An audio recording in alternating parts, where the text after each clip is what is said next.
responsibilities, and that is signing off on travel for members of Congress who maybe want to go to El Salvador to meet with people who have been deported. What's your take on this? What are you going to do with this?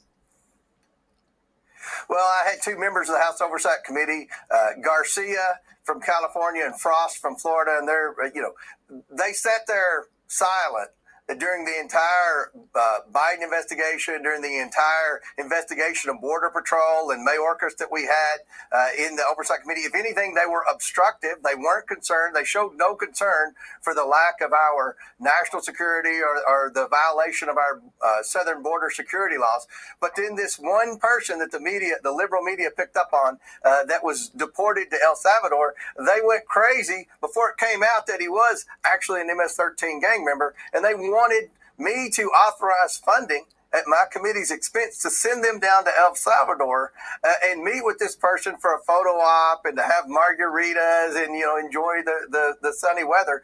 And I obviously denied their request. We're not going to spend a penny of taxpayer dollars for liberal Democrats to continue their stunts to try to appease the radical left-wing base when the American people spoke loud and clear on Election Day. They want our southern border secured, and they want criminal illegals deported, and that's exactly what Donald Trump's doing. Is there any chance you'll be meeting with Abrego Garcia while you're there? Well, we're actually about to do a press conference to speak a little bit about this, but we got word at the embassy that our request has been denied by the government here locally.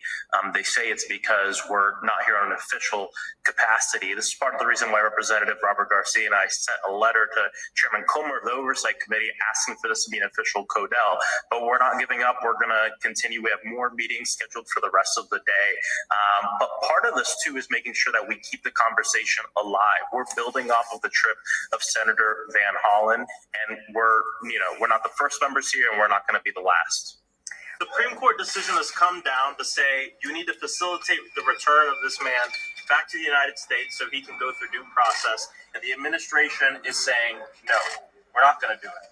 In fact, we just had a meeting earlier today with the embassy. We left that meeting with absolutely zero indication that this administration is going to facilitate or wants to facilitate the return of Abrego Garcia back to the United States so he can go through due process. But we got to be clear.